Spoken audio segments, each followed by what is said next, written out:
Hi, everybody. Welcome to the Happy Parent, Happy Child Summit, where we help parents go from feeling overwhelmed to empowered. Let's stop the lonely. Let's stop the feeling of I'm doing everything and nothing's working. And let's turn the ship around and raise our happy children inside our happy homes. It's all possible and it's all for you. This morning, we're talking to Lenore Skenazy, and she is all about letting kids get outside, skin their knees, and have unattended play. It's an interview that I know you will really enjoy. So come with us and let's do this together. Hello to you. Hi. Hi, There you welcome. are. Happy Monday. Let's So do far this. it is. Let's tell Hi. everybody a little bit about you before we get into this excitement. I Sure. want everybody to meet Lenore Skenazy, the fearless trailblazer who turned the title America's Worst Mom into a badge of honor and sparked a parenting revolution. It all started when she let her 9-year-old son ride the subway alone, and it had everyone outraged, and it landed Lenore in a career shift she didn't realize she was preparing for. She launched free range parenting and started shining a light on the need for kids to have unattended play. A true maverick of free range kids, Lenore's career defining journey started with a simple idea: let kids be kids. In a world where overprotection reigns, she's been known to flip the script with wit and wisdom. As a blogger and someone who wrote for Mad Magazine, Lenore brings humor to the chaos of modern parenting. She is also a contributing speaker in Jonathan Haidt's groundbreaking book, The Anxious Generation, which places a spotlight on the digital and social factors that are making our kids way more anxious. She's full go on exposing how our kids are meant to skin their knees and have daring adventures. She co-founded the Let Grow movement with Jonathan and has committed to being the poster child for challenging the overprotective status quo. Lenore's message is crystal clear. We don't need to smother our kids with fear. We need to empower them to soar. Her thick skin and commitment to letting kids be kids is something we can all learn from. Today, we welcome resilient parent and needed voice for kids, Lenore Skenazy. Wow. I think I can go now. You've said it all. I liked it. And you guys got the message. Kids can do things on their own. Thank you. Good night. If it were only that simple, right? What has happened that our kids are just this overprotective? I remember when I was with my little kids on the playground when I lived in San Diego, and it was a large it was a park, and on the end corner was a playground. And I would let my children go out into the grass and onto the park. And I had moms walk up to me and say, almost, how dare you? And I thought, well, they need to not be with me all the time. They need to know to turn around and come back. That's developmental. That's important when they look over their shoulder and say, how far away is mommy? What do you think about that?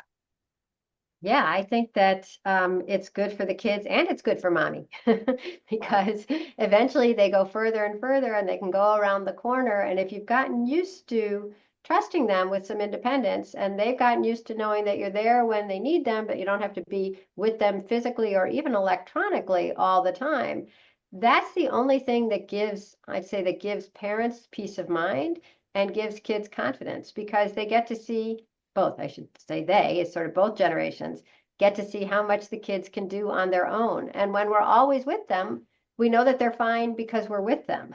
So you need to not be with them to gain the confidence that says, oh, they're okay. I'm in their heart. I'm in their mind. I exist as part of them to the point where I don't have to physically or electronically literally be watching every move and coming in with really helpful suggestions and good ideas. They are people in their own right. I think that's really important because what I noticed with my children is that it was building not only my confidence in their ability, but it was also building their confidence in their ability. And that is so critical when they get older and older. It's foundational importance that let's talk a little bit about what got you this amazing title of America's Worst Mom. Different You title, yes. My only title. you That wear one. it so You. well. Hey, you. Right. I love how you turned it really and truly into a badge, though, because it was, um, you know, not. I think that children need to do what you asked, what your son asked to do. It was his request. and that the support for that, to follow their direction and their guidance, and to believe that they are working towards their own autonomy. So tell us about that story for everyone who's listening so they can know what we're talking about. First of all, I have to say that autonomy is suddenly the big thing that everybody's talking about, autonomy and agency. So I'm happy about that. The story is, as you related in the intro, when our younger son was 9, he started asking me and my husband if we'd take him someplace he hadn't been before and let him find his own way home by subway, because we live in New York City, didn't have a car. And so we said yes. And I took him to a fancy department store where all of this is thrift. And left him there. And sure enough, he got home. He had to get out at 34th Street, which is, of course, the Miracle Street. And I wrote a column about it, not even immediately, because it wasn't a publicity stunt, and I didn't think it was that interesting. But a couple months later, I thought, well, I'll write about this story. I have nothing else to say. And after I wrote the Why I Let My 9-Year-Old Ride the Subway Alone column, I was 2 days later on the Today Show, MSNBC, Fox News, and NPR. And it sort of resonated since then. I was actually just down in Argentina to give a talk. And there's reporters there too. And they're like, why did you let your son ride? I can't even do it in a Spanish accent, nor can I say anything in Spanish other than, basically cookie. So they too were like, why would you let him do that? And the real question that always stumped me and now just sends me into a mild rage is, but how would you have felt if he hadn't come home?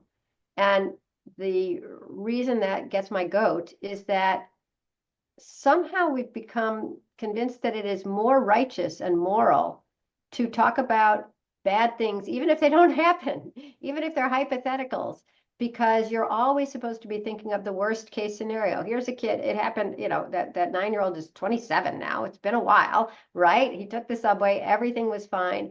Why do we have to think of how bad you would have felt as a mom, how guilty, how you could never live with yourself if something terrible had happened? And I feel like that's a strange and unspoken lesson that has sort of been crammed down our throats, that's how we should be thinking. I call it worst first thinking, coming up with the worst case scenario first and proceeding as if it's likely to happen. And being asked that even after the fact, when everything was fine, is clear that that's what I did wrong. I wasn't hewing to the modern day path of catastrophizing.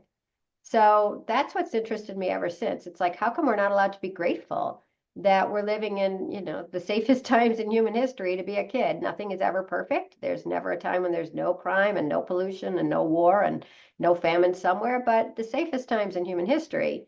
And we're still saying, but what if the worst thing in the world happened to you because you weren't Velcroed to your kid every single second? Well, I think that is actually a psychosis Yes, I that think so is too. pervasive in parenting because of our social environment. We are so inundated with the worst case and the fear and the bombardment. And that's what is the thing. I used to be a news reporter. Me And too. so they're always talking about the spin to grab the audience and Oh yeah, tell me. Give me a story. what's the hook? And the hook would be woman potentially loses child in New York City. Yeah, Allegedly, actually. right, almost. Right. Almost. So Could that would be have. the thing that would get people to tune in at 5. And that's where we have really inundated this fear psychology of, let's look at the worst thing that could happen. Then what is all that was gained by this child asking for something to be challenged? Now, you just said we didn't have a car, so I'm assuming that you guys use the subway regularly. All the time. Still do. So it's not as if you said, hi, 9-year-old, figure it out. Make a And new I'm glue. dropping you in a completely foreign environment. Right. It Right. was, See that bear? yeah, exactly. Go pet it. Right. Or kill it for dinner. Yeah. Right. Or both. Exactly. So, and this is where I feel as though that the news sensationalizes the story and does this, and it puts parents more inside their bubble of protection. And I must do this because we do have this perfect parent syndrome going on, for sure. And so it's all the ways that they must do it right versus being in the discovery of of growing the independence, supporting the independence, the way shower of the independence of their child. And how do you teamwork your way through that? So that's what I love about the story. And I love the attention that it got. I remember that story. I remember that headline. And it's so fun to be talking to you now. It's Uh, wild. It's wild that it's like, it's part of lore, right? I'm part of New York City lore. So I wanted to say one thing that was cool, not about me, but maybe you saw this. Over this weekend, there was an Instagram that was going viral that showed a mom who was sitting in her car, talking to her phone, of course, who had just let her son go into Chick-fil-A to order some food. Did you see this? no, Got I like a didn't see million this. views. Okay. So it's a mom, big glasses, pretty. She looks like you. And she said, okay, he's in there. I just let my son, I can't remember his name. It's like Will, is 7 years old. He had a cooler name than that. Hunter, let's call him Hunter. I just let Hunter go into the Chick-fil-A and I'm, it's going to be fine, but I can't see him. They have the blinds down, so I can't even look in. It'd be even better if I was in there and I could see him in the line and ordering, but I can't. And I just read The Anxious Generation, where they say to let your kid do something new on their own that they want to do. So this is what Hunter wanted to do. And it's going to be okay. And she tears up at one point, just like worrying about that same thing, the worst case scenario. And then this little towhead kid, does look really young, comes out and he's carrying his bag. And he gets in the car and she says, great, great, great. And she's so excited. And he is too. How was it? It was fun. Were you scared? And my favorite line is him saying, I'm still so scared. My legs are shivering. Oh, Right? But he got her, he supersized her drink. She was grateful. And he got his Happy Meal. And he said it was really scary, but it was so fun. And I can't wait to do it again. And those lines are all the important lines in childhood, which was it was scary. I did it. I'm ready for something new. It's you see the anxiety melting off them and like the Arctic ice shelves just disappearing because they can't stand up to the force of the real heat of the moment, which is I did it. I did it and mom let me and she trusted me. And it's this great virtuous cycle of like let him do something, he was fine, I'm so proud, now I can let him do something else and he'll be fine. And even if they're not fine and they screw up a little, that's okay, because it shows you that it's okay even if you forgot to get the change or you got the wrong order, or now you're eating a fillet of fish and you wish you were eating chicken. So it's just, if everybody could do that, we would have a much saner, happier generation, actually two generations. I was raised with what did you learn? So anytime Oh, there was a that's mistake, it interesting. was what did you learn? And I What really did you feel as learn? though that, and I know that Sarah Blakely of Spanx, her dad used to sit them down at the table at night and say, tell me your failures today. Really? Wow. Normalize making mistakes. And I Right. feel as though that that's so I eat a important donut. because our kids, you know, go off to college and they don't know how to schedule a hair appointment or to do their laundry. They're so over supported and overserved that they don't get the opportunity to stretch their wings and get all those I did that's.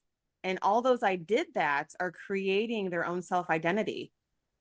Really nice way to put it. The I did that. I like that actually. I'm writing it down. So I did that. So with So the anxious generation, let's talk a mhm. little bit about what is inside of the anxious generation because Let's talk about what's in the chapters that I worked on, because great. there's a lot of the book that's about phones. And Let Grow, the nonprofit that Jonathan Haidt and I and two others started, isn't about phones. It's about independence and free play.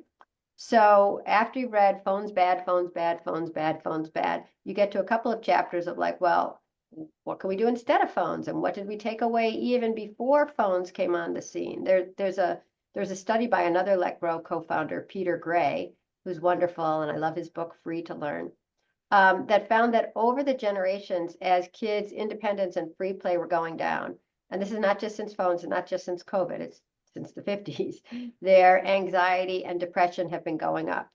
So when we founded Let Grow, we wanted to make it easy, normal, and legal to give kids back some independence and free play and responsibility all in the real world. So in the book, um, I helped out on the chapters for families, or I guess for parents, and for schools.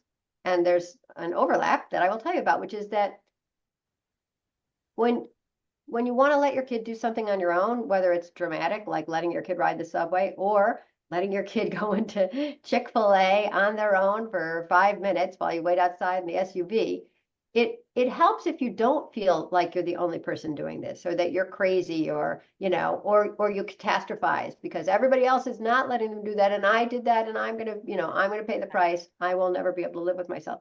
So we wanted to make it normal again to let your kids do some things on their own, even things that you did as a kid by yourself or with your friends. And so one of the ways we do that is by asking schools to assign what we call the Let Grow experience. All our materials are free. So the Let Grow experience is a homework assignment that teachers give kids. And it just says, like, go home. I always feel like I have to show it on a piece of paper. Go home and do something new on your own with your parents' permission, but without your parents. And then we have lists of things you can do. You can climb a tree, make pancakes, walk the dog. Depends on you, your neighborhood, your age, and what your parents agree to. And the thing that's so wonderful about it is that all the parents in third grade, or all the parents at your school, or all the parents in your district are having that same conversation with their kids and saying, well, the school is really far to walk to. There's a lot of traffic, but I will let you walk to, your friend's house or the 7-Eleven. Or how about my kid and your kid walk themselves to soccer or make dinner? So it starts the conversation of what are you going to let your kid do? And of course, the kids are talking amongst themselves. And it's so great because it's simple. It's the easiest thing. If everyone's doing it, it's a homework assignment. You got to do it. You send your kid out to get the milk, and then they come home, and it's like the kid coming out of the Chick-fil-A. It's like, you got the milk. Oh, you got skim milk. I hate skim milk. That's great. You got the milk. And everybody's doing it, and the ice starts to break. And you know, I did a television show for a year that nobody watched. That was the same thing, me working with extremely overprotective, terrified families who a mom who went not only into the bathroom, like if there's a public bathroom with her kid, but would go into the stall with her so that she wouldn't be, abducted or raped. And a mom who fed her 10-year-old in his mouth with a spoon, and a mom who let her 8-year-old get a skateboard, but he could only stand on it, unmoving on the grass. And these were like, I was like, I've never worked with people, right? I'm a reporter. But anyways, my job was to give them, like, you have to sit here today while your kid walks the store. You have to sit here today while your kid learns how to ride a bike. And the Like dealing amazing with thing, someone with a phobia. it is exactly that.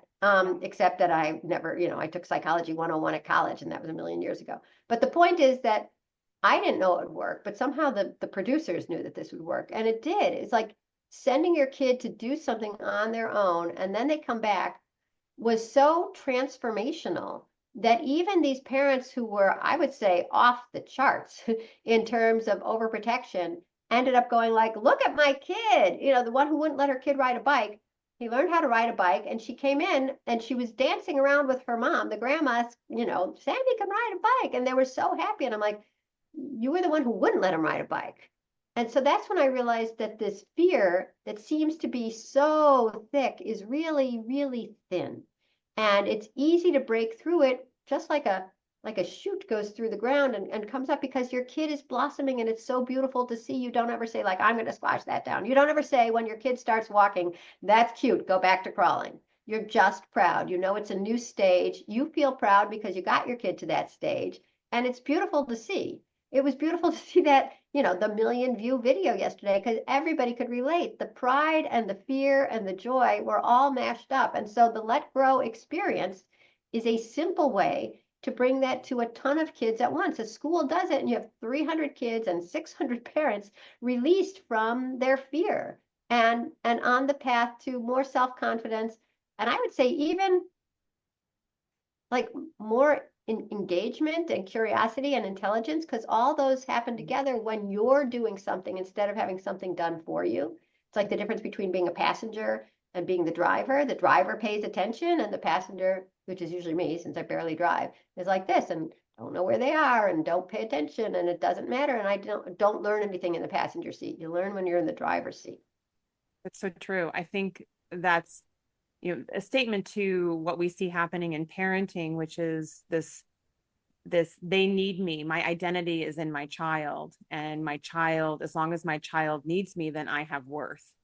And there's some attachment there. And I've seen this with I have, my oldest is 14, my youngest is 9, three boys, 14, 12, Oh, and 9. nice. And yeah, they're super fabulous. I adore them, and they grow me in beautiful ways. But I do see this with parents looking for their identity inside of their parenting, and that this whole thing is, you know, they need me. And part of that parenting, that hovering, that helicopter parenting is, let's just validate how much you need me. I see that as part of what is this dysfunction inside of the perfect parent syndrome, and getting parents to find their value and their identity in their kids flourishing, their kids getting out into the world. When I was looking at your blog and also at the Let Grow movement, I was really surprised at the protective measures that have to go in place. To, there's cards that kids can print out to say that I'm allowed to play unattended. Yeah. And how much do you see that? How much do you see Well, usually, resistance for here's this? one. But I got one. I'm not lost. I'm not lost or neglected, right? Like we have a new version of this. I don't know why I have the old one here, but I can't say that I've seen. I don't see the whole my kid needs me so much that that's my identity. I guess because I'm so concentrating on the flip side, which is I'm such a good parent that my kid can walk to the store by himself. Yeah. So I do see a fear of judgment. And that's one of the reasons for these little cards, because a kid can carry them. And then if somebody says, why are you out here by yourself? And it's like, look at it, it's because my parents know me and trust me. And they've taught me how to cross the street safely. They've taught me I can talk to strangers like you, but I can't go off with strangers like you or anybody else.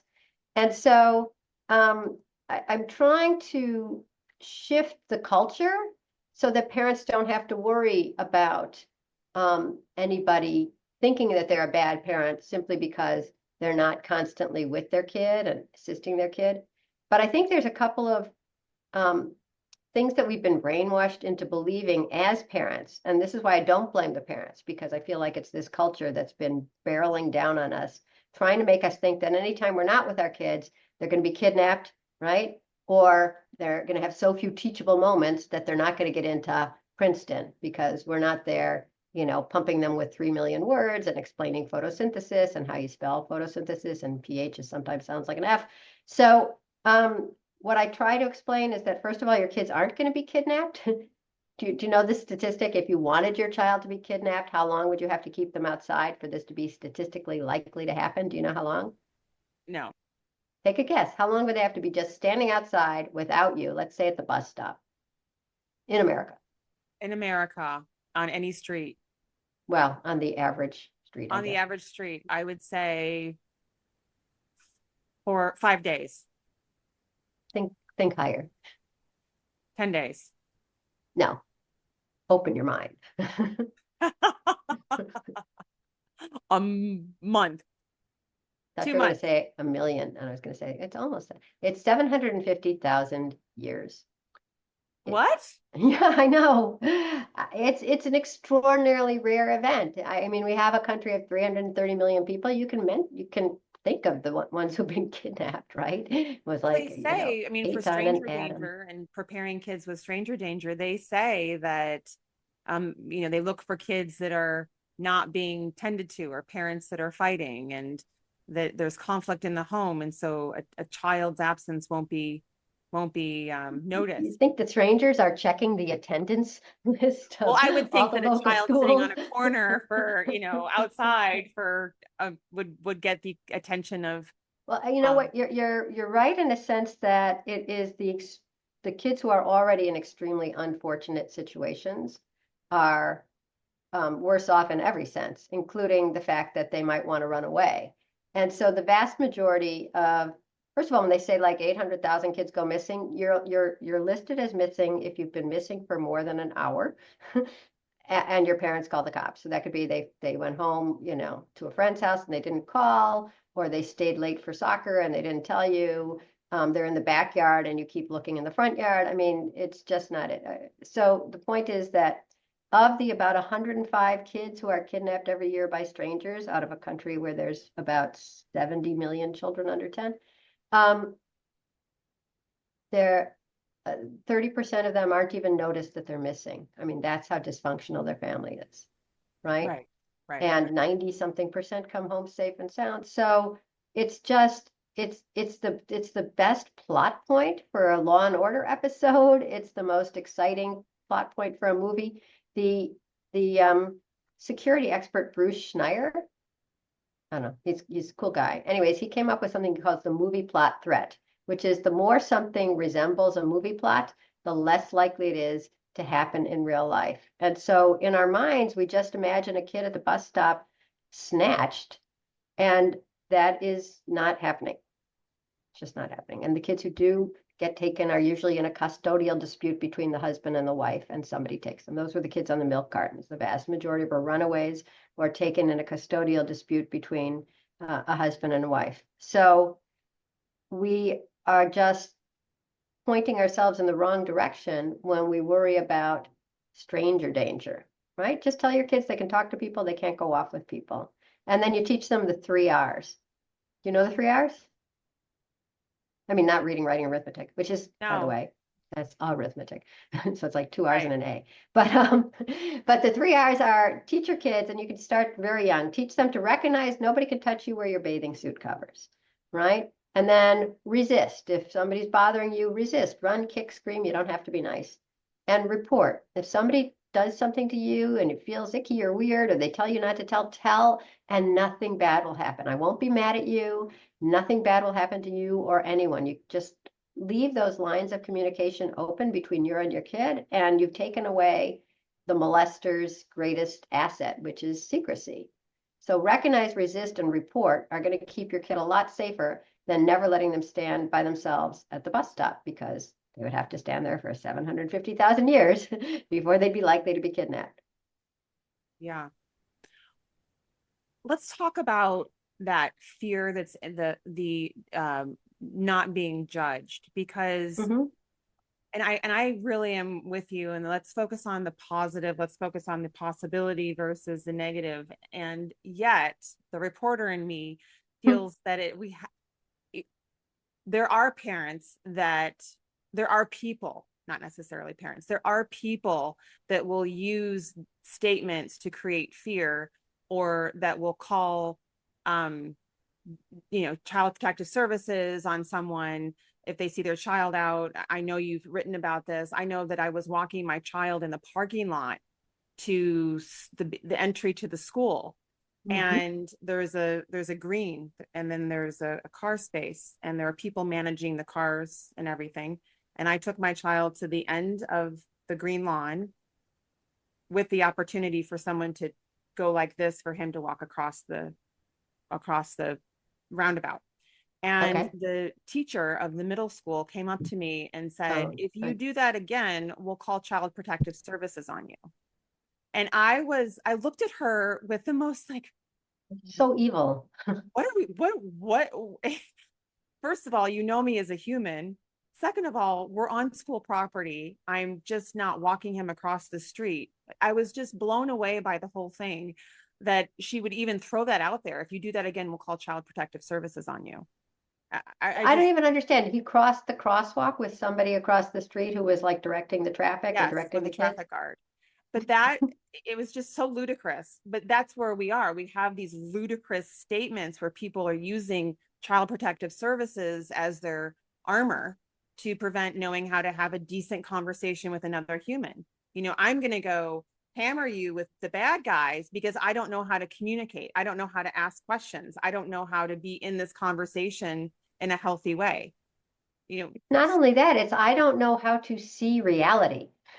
Yeah. Right? The reality is, here's a loving mom. It's not that she couldn't walk another 30 feet. It's that she feels like this is fine. And in fact, this entire system is set up to allow kids to cross the street. That's why we have a crossing guard. And it's not that she was using it as armor, it's she was using it like a gun, right? I mean, she was Yeah. really threatening you, right? She Oh, wasn't defensive, she was threatening you. And I think of that as really part and parcel of what we were discussing earlier, this idea that we can only see children doing anything on their own through the lens of the worst, most horrific uh, possibilities. I mean, it's that worst first thinking. And before I tell you our solution to this, I'll tell you this cool study that was done um, by a woman named Barbara Sarnecka, who you might want to have on this at some point. She's a professor at the University of California, Irvine. And she gave 5 different groups of people, all identical types of people, the same scenario with one caveat. The scenario was a 4-year-old is in the car for 30 minutes. And she told the first group of people he was stuck in the car because the mom was just, returning a book to the library drop and she, passed out and she was out cold for half an hour, so she couldn't get back to the car. Second group of people was told the kid was in the car because the mom had to go do something for work. Third group was told exercising or volunteering, whatever. The fifth group was told she was using that 30 minutes to go meet her lover. Okay. Then they asked each group separately, what level of danger was that kid in? And it wasn't this simplistic, but it was basically the one that thought that the mom was knocked out cold said the kid was in, out of 1 to 10, like in a 5. And the ones that thought she was doing something for work, a 6. And by the time that she was meeting her lover, they said, oh, that kid is in a 10. That kid is really, really in danger. And what she was showing is that we think we're judging danger, but we're really judging the mom. And the more we judge the mom, the more danger we think that she put her kid in, because what kind of hussy would do that to her kid? So the mom who was innocent because she was knocked out cold, she couldn't help it. But the mom meeting her lover, and it was the same exact scenario for the kid, which is half an hour alone in the car. So here was this lady, this principal, was she the principal of the middle school? he was the director. Yeah. My Yeah. God. Well, anyway, so she was really judging on you, and she was pretending in her mind that that kid was in so much danger that she could lecture you, Right. right? That she could threaten to have your children taken away because that would make them so much safer, right? Let's take these kids away from mom, throw them into foster care, and that'll be just great.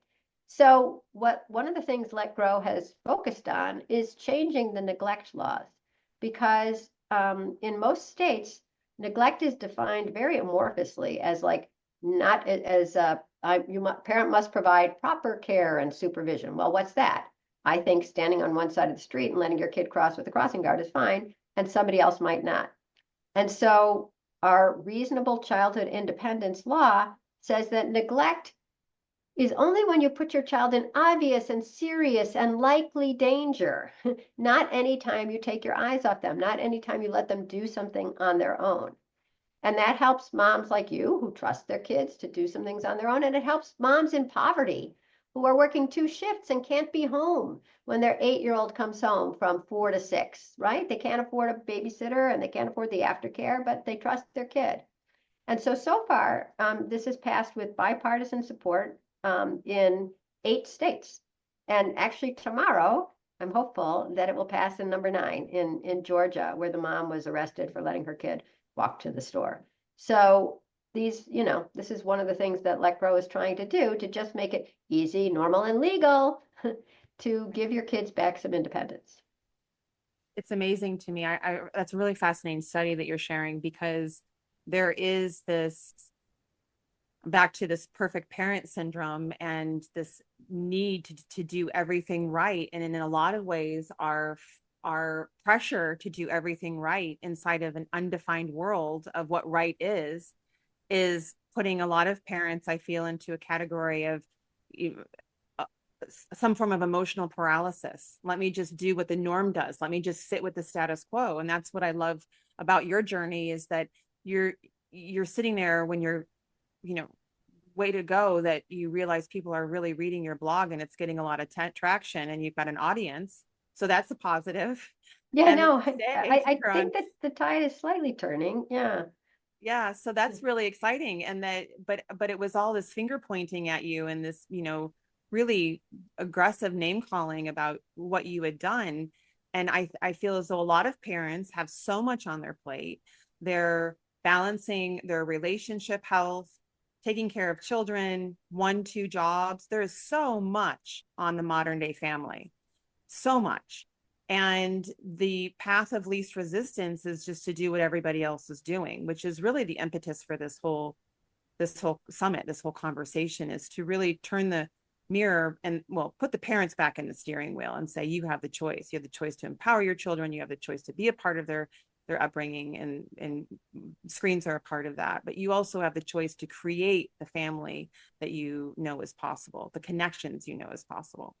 But And I'd say you have the power to make it a little easier on you at the same time doing something I'd say that's good for your kids, which is actually spending a little less time with them. I mean, that's what we're trying to normalize here. If you do have, the 2 jobs and the 3 kids and the 1 mortgage and the husband and a half, what do I mean? I don't know. But if you have a lot going on, in the older days, which weren't perfect, you could tell the kids, my God, you're driving me crazy. Go outside, go outside. And then when they did, they would find things to do, and often they would find other kids to play with. If we could have that again, you wouldn't have to say, you're driving me crazy, go online. Here's an iPad, here's a headset. And so if your school does this let grow experience, then it gets normal again to see kids outside. And a kid outside tends to remain outside, they're going to have fun. And the other thing that Let Grow recommends is what we call the Let Grow Play Club, but it's really just keep the schools open before and after school for all ages, no devices, free play. Okay, you just put up balls and chalk and cardboard boxes, and there's an adult there. I always say crouching in the corner with an EpiPen. They're not organizing the games. They're not solving the arguments. They're like a lifeguard. And if you have that, you have this big swath of time when your kids can be playing and growing in all the ways you grow when you're trying to figure things out with other friends and make something happen. And was the ball in or out, and compromise and create all the great things that happen in free play, especially mixed age free play. And it doesn't cost much, because it's like any after school program, but maybe even a little cheaper, because you don't need an expert in chess or ballet. It's just somebody there scrolling through her phone. And then you've sort of created a wildlife sanctuary for childhood where kids can hang out again, like I did back in the day, and maybe you did too, which is just after school, low key, having fun. Your kids' stress level goes down. Your stress level goes down because your kids become a little better at functioning, right? They've had a lot of experience now making something happen, figuring out something fun to do without you suggesting it and without a phone. And so to me, this seems like the easiest way to give kids at least a chunk of a no phone childhood, with the one thing that they really want, which is not phones, it's fun with friends. They're there at school. And we've heard stories about kids finding friends in other grades and not feeling lonely anymore, liking school more, and of kids from the special ed and the non-special ed mingling, and finally everybody's just a kid again. And we've heard stories from parents saying, now my kids get along better at home, or now my kid is less whiny. One mom had a death in the family, and she said, this is the only time I've seen my kids smile again. We heard a story from one guy running a Let Grow Play Club in South Carolina, who said that there was a kid who'd been in the principal's office. I can't remember if it was twice or 3 times in one week, but he was a troubled kid. And so the teacher asked his mom, the kid's mom, could he come to play club maybe? And the mom said, I guess, okay. And then the teacher was very worried, like, what if he ruins play club, because he's always getting in trouble. He's a tough kid. But the kid came to play club, and he said for the first, I don't know, 20 minutes or something, the kid was by himself and kicking the ground and, angry and like a storm cloud. And then some kids started playing with him, maybe kicking a ball or whatever. And then the kid sort of got absorbed into one of the regular games, of whether it was tag or kickball or soccer. I don't know what it was.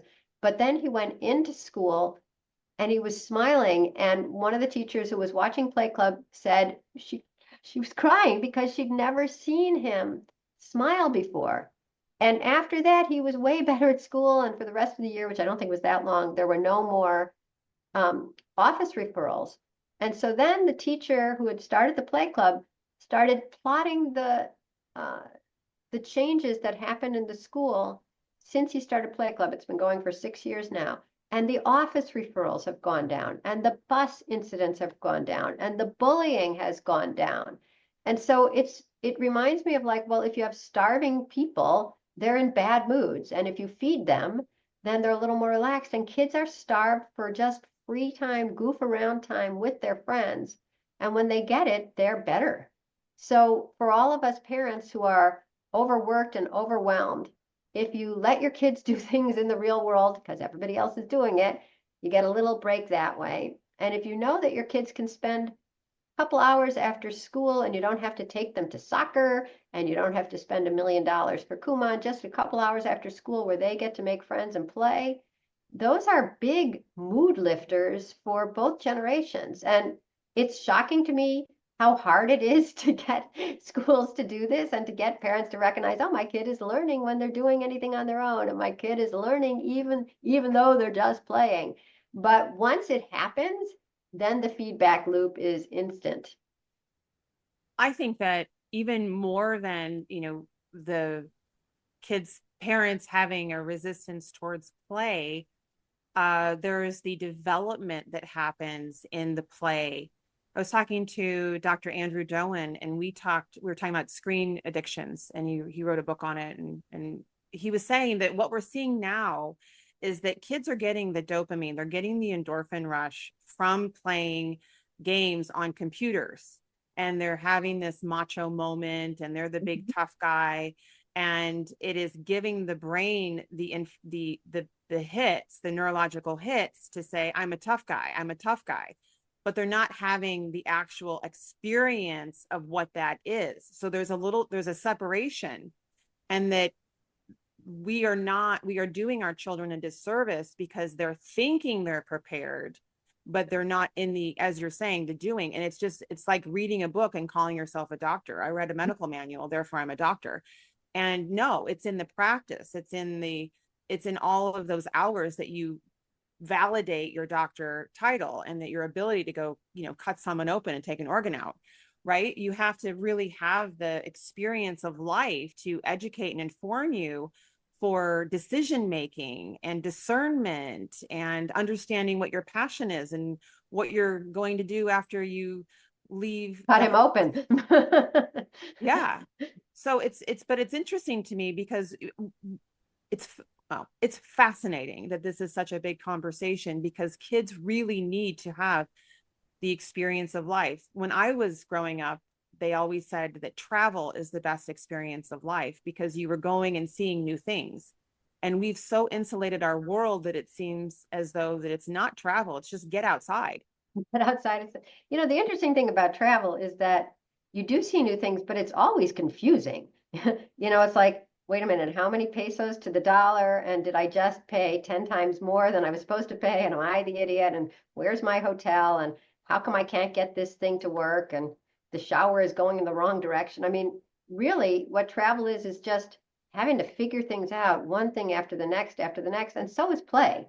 Like, Right. was that ball in or out? Well, we have to decide. And is this boring? Well, let's change the rules. So you just want your kids in a dynamic system where they're figuring things out. And if we're with them, we're always going to figure things out for them because, I mean, I do that with my kids and they're in their 20s now. It's like, put down your phone, we're crossing the street. I mean, it's inevitable if you're an adult with a kid, or especially if you're a parent with your child, that if you see them doing something risky or mean or dumb or slow, you will say, here, let me.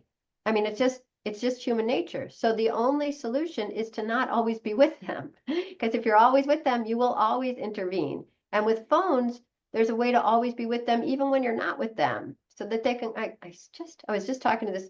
There was a psychologist who's done a study and hopefully is about to get a ton of money to do a big study of independence as therapy for kids with a diagnosis of anxiety. And he was just recently talking to one parent who had tried to send her kid with three of his friends to do something together without phones for an afternoon. And even though none of the kids had phones, kids had other things. And one thing that one of the kids had was a watch. And so every time that kid had a question like, Mom, do we go left or right at the stoplight? Mom, Do we go left or right at the stoplight? Mom, am I allowed to eat a popsicle? When that umbilical cord is not severed, then it's just a way of always assisting, which is sort of undermining your kid when they're ready to do things on their own. So you just have to think about what what would make your life easier, what would give you more real confidence in your child and give your child more real confidence in them.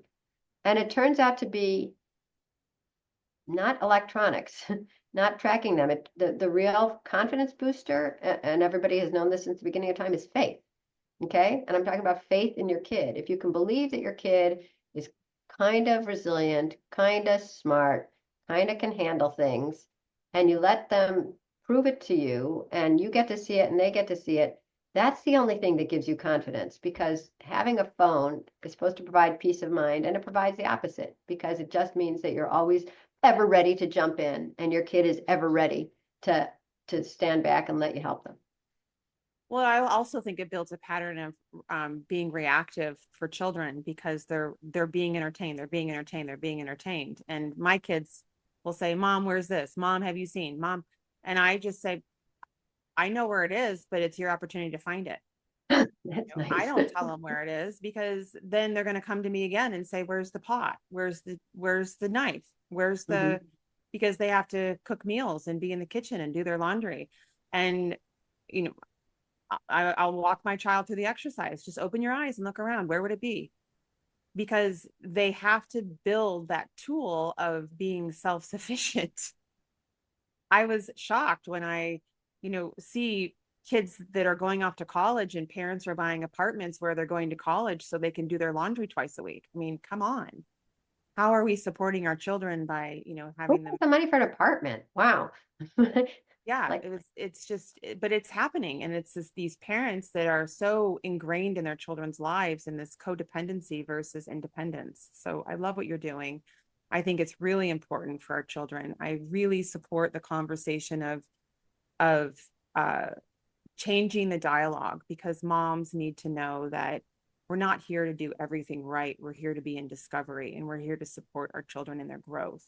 And that's really the most important part of this, raising people, little people, into adult people that are capable.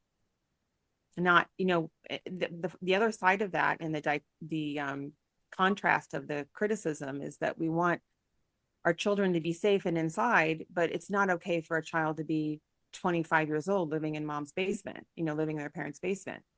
So we want the child to be hyper protected, but only until a certain time. So in that hyper protection, we're not preparing them for the next step. They contradict themselves. yeah, that's a good point. So, yeah. So let me just plug away. Let Grows, free materials. We have versions for home use too. It sounds so funny. Like, you can start a play club, a Let Grow play club at your home and have kids come by, or, start to say everybody's going to meet Thursday afternoons at the park. And we have a Let Grow experience kit, which is basically the same thing that we recommend schools do, just a list of things that kids can do on their own. But it's really this collective solution to the collective problem that I like the most, because it's everybody letting their kids go to the store, everybody letting their kids stay home for an hour while you go to the gym, just renormalizing the idea that you can trust your kids somewhat, and that you are not a concierge, bodyguard, and cruise ship entertainer. You're a human being who loves your kids and believes in them. I remember when I was little, we used to ride our bikes to Ben Franklin with, $2 in our pockets. What's And Ben Franklin? it's a dime store, which would Oh, now today be a dollar store. But mm-hmm. yeah, we had 1 cent candies and maybe I'm aging myself. No, I had once in candies too. They were bad, but they were a penny. Yeah, they were literally the little red pennies. But that is something I actually crave for my children. I wish I could say, walk to blah blah blah. And that's what I love about where you are. New York is so accessible, Yeah, and New there, York is great. But you yeah. can all walk to a friend's house, or you can say, there was one mom who wrote me that this summer she's starting, God, what did she call it? Friendship Club or something. It was just a clever name, or not clever name, doesn't matter. Clever idea, which is that her son and 4 or 5 of his friends all the parents decided that the kids could be at anyone's house at any time this summer. And really what she was just doing was creating community again. Of course, like I would go over to Betsy's house or Joel's house, and this kid can go over to his friend's house, and the parents think that's fine. And it just gives them mobility and, you know, a wider world than just their block or just their home. And she gave it a name. So now it sounds like, oh, well, that's a great program. It's Friendship Club. I'm going to start a friendship club. Start a friendship club. Yeah, I love it. And I think you're right. It's all about getting back to community and connection. It's what we are built off of as humans, not disconnecting with devices and isolation. So I love what you do. Thank you for being our kickoff call and Oh, for everything that proud. you're doing to support kids in their healthy development. All right. Well, I wish you luck on the rest of the venture, and thank you so much for having me. And that's it. Go forth and liberate. That's right. Thank you, Lenore. Have a great day. Bye. That was a great interview with Lenore Skenazy. She's all about free range parenting, right? I mean, let the kids outside. What a concept. I am so excited that you're joining us on this Happy Parent, Happy Child Summit. These interviews are yours to listen to, enjoy, share for the next 24 hours. And if you would like to have them in your own pocket on speed dial, then be sure to check out the VIP. And that will be a lot of extra yummies, so much loving on you, so much. So get ready to receive because we've got a lot of love coming your way. See you in the next interview.